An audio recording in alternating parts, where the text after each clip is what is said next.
ನಮಸ್ಕಾರ ಪ್ರಿಯ ವೀಕ್ಷಕರೇ, ಮೂಡಲ ಧ್ವನಿ ಹರಳ ಪಬ್ಲಿಕ್ ಪವರ್ ಕನ್ನಡ ಯೂಟ್ಯೂಬ್ ಚಾನಲ್ಗೆ ಒಮ್ಮೆ ಸಬ್ಸ್ಕ್ರೈಬ್ ಮಾಡಿ, ಬೆಲ್ ಐಕಾನ್ ಪ್ರೆಸ್ ಮಾಡಿ, ಹೊಸ ಹೊಸದನ್ನು ನೋಡ್ತಾರೆ, ಶೇರ್ ಮಾಡಿ, ಲೈಕ್ ಮಾಡಿ, ಕಮೆಂಟ್ ಬಾಕ್ಸಲ್ಲಿ ಕಮೆಂಟ್ ಹಾಕಿ. ಮೈಸೂರು ಜಿಲ್ಲೆ ನಂಜನಗೂಡಿನಲ್ಲಿರುವಂಥ ಹೆಸರಾಂತ ಶ್ರೀ ಶ್ರೀಕಂಠೇಶ್ವರ ಭಾರತೋತ್ಸವ ಈ ದಿನ ಬಹಳ ವಿಜೃಂಭಣೆಯಿಂದ ನೆರವೇರಿತು. ಸುತ್ತಮುತ್ತಲ ಪ್ರದೇಶಗಳಿಂದ ರಾಜ್ಯದ ವಿವಿಧ ನಾನಾ ಭಾಗಗಳಿಂದ ಬಂದಿದ್ದಂಥ ಅಪಾರ ಶ್ರೀ ಶ್ರೀಕಂಠೇಶ್ವರ ಸ್ವಾಮಿ ಭಕ್ತರು ಅಪಾರ ಸಂಖ್ಯೆಯಲ್ಲಿ ನೆರೆದಿದ್ದರು. ಭಾರತೋತ್ಸವದಲ್ಲಿ ಪಾಲ್ಗೊಂಡಿದ್ದ ಅಪಾರ ಭಕ್ತರು ಅನ್ನಜವನ ಪೂಜೆಗಳನ್ನು ಸಲ್ಲಿಸುವುದರ ಮೂಲಕ ಶ್ರೀ ಶ್ರೀಕಂಠೇಶ್ವರನ ಕೃಪೆಗೆ ಪಾತ್ರರಾದರು.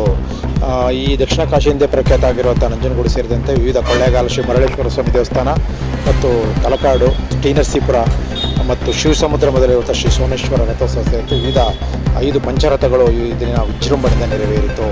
ಹಾಗಾಗಿ ನಂಜನಗೂಡಿಗೆ ಸೇರಿದಂಥ ಅಪಾರ ಭಕ್ತಾದಿಗಳು ನಿನ್ನೆಯಿಂದಲೇ ಕಳೆದ 2-3 ದಿನಗಳಿಂದಲೇ ನಂಜನಗೂಡಿಗೆ ಆಗಮಿಸಿ ಶ್ರೀಕಂಠೇಶ್ವರ ದರ್ಶನ ಮಾಡಲು ಅಪಾರ ಸಂಖ್ಯೆಯಲ್ಲಿ ಜಮಾಯಿಸಿದ್ದರು.